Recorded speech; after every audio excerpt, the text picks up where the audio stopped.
Oya gira guki. Gaichara. Hayimena. Hayimena. Ubundi ngewe uge.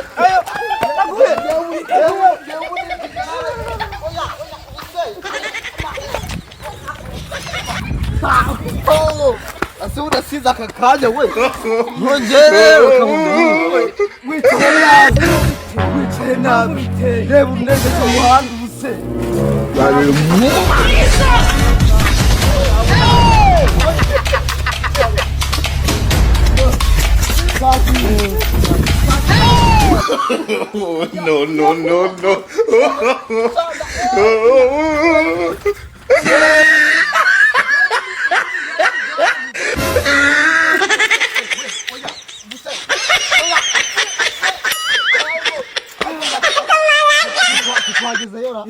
Uze ko ryari rincumye mu mihengeri aba we reba hagiyemo n'ibyatsi ariko nta kibazo ubundi ngewe oya nyagura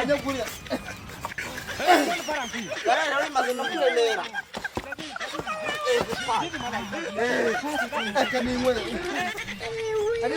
ubundi rero ari umuntu wambwiye ngo iyo utwaye igare wanyweye ahubwo weho mbese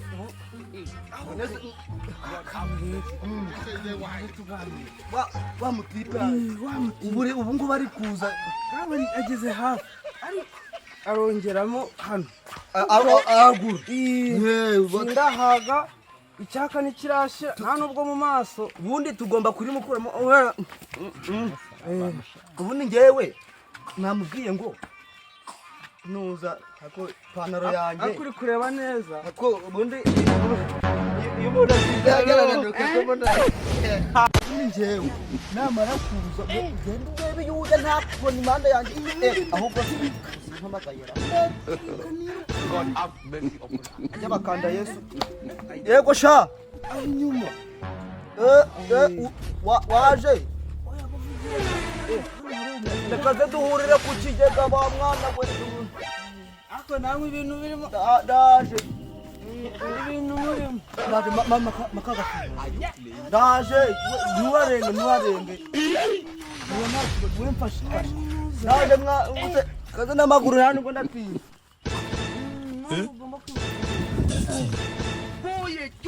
wambwiye nakubona kandi wewe uribwa n'ibyo bamubwira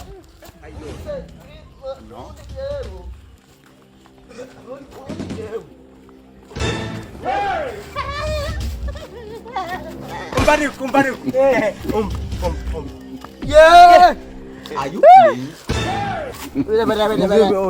Ubundi rero ugiye kuvuga ngo nanisanze mu rugo jewe agafunguzo ni nakuzana ubwo wewe shaka umwana akose ko mbona ndi guhirima narinje nawe nyine naringuye agafunguzo akiyaho jewe ubwo rero nta muntu wa mutuku namugeza cyo kujya ahubwo ubwiye ngo nini njyewe ndakumumanyira kuna ngo ndaza kumviriza sha utora ubusubira nakarakara naza kugera noco reka mbika kubera ipantaro y'ikugwa kambigenze gucya wewe ya cupa ndagyongeramo gendo reba hano bawe rero reka nkubwire utarura muzi utongeyemo ngiye twabipfa wa mu gendure bantu wowe narebe kanzengere gucya ubwo gucya bunje nanagiye genda manje umva nyine wewe ukingure neza ukamukangura nagiye ngo ngubwo uraza kumbwira sha sawa